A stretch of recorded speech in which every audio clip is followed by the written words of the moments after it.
हरियाणा में लोकसभा चुनाव के नतीजे अभी आए भी नहीं कि बीजेपी और कांग्रेस की तरफ से भीतरघात की कई खबरें सामने आ चुकी हैं। सोनीपत से बीजेपी प्रत्याशी मोहनलाल बड़ौली को लेकर जो जाल बुना गया उससे बीजेपी में हड़कंप है, जिसके चलते पार्टी के मंत्री इसका जवाब देते नजर आ रहे हैं। रिपोर्ट देखिए।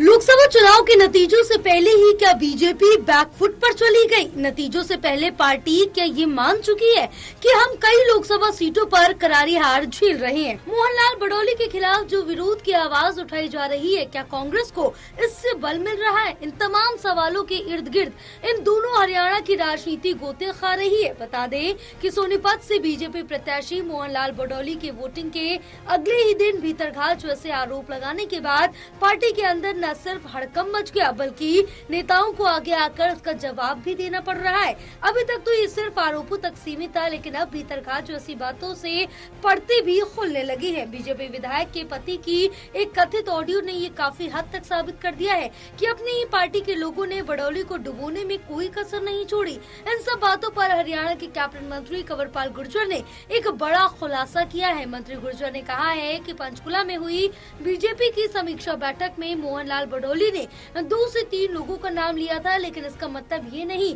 कि बहुत सारे लोगों ने उनके साथ विश्वासघात किया। उन्होंने कहा कि मोहनलाल बड़ौली ने बताया कि कुछ लोगों ने बीजेपी का विरोध किया है, निश्चित तौर पर ऐसे लोगों पर कार्रवाई भी की जाएगी। नहीं, देखिए, वो उन्होंने जब हमारी मीटिंग हुई वहां भी उन्होंने कहा, लेकिन भीतरघात का मतलब ऐसा नहीं है कि बहुत लोग हैं। कुछ 2-3 लोगों का नाम उन्होंने लिया, उन्होंने ठीक काम नहीं किया और उन्होंने विरोध भी किया पार्टी का। इस प्रकार की कोई बात उन्होंने कही तो निश्चित तौर से अगर कहीं इस प्रकार की बात है तो कार्रवाई करेगी पार्टी।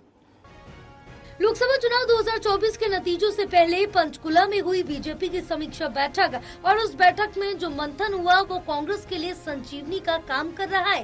कांग्रेस के वरिष्ठ नेता बीजेपी को घेरते नजर आए। पूर्व मुख्यमंत्री भूपेंद्र सिंह हुड्डा ने बीजेपी को कटघरे मिलाते हुए कहा कि नतीजों से पहले ही बीजेपी ने हार मान ली है। इस पर हरियाणा के कैबिनेट मंत्री कंवरपाल गुर्जर ने कहा कि बीजेपी एक संगठन से जुड़ी पार्टी है, इसमें हर कार्यकर्ता से फीडबैक लिया जाता है। ये व्यक्तिगत लोगों की पार्टी नहीं है। कंवरपाल गुर्जर ने आगे ये भी कहा कि हमारे साथ चाहे जैसी भी परिस्थितियां हो, हम कार्यकर्ताओं के साथ बैठक कर बातचीत करते हैं। टोटल टीवी के लिए राहुल सहजवानी की रिपोर्ट।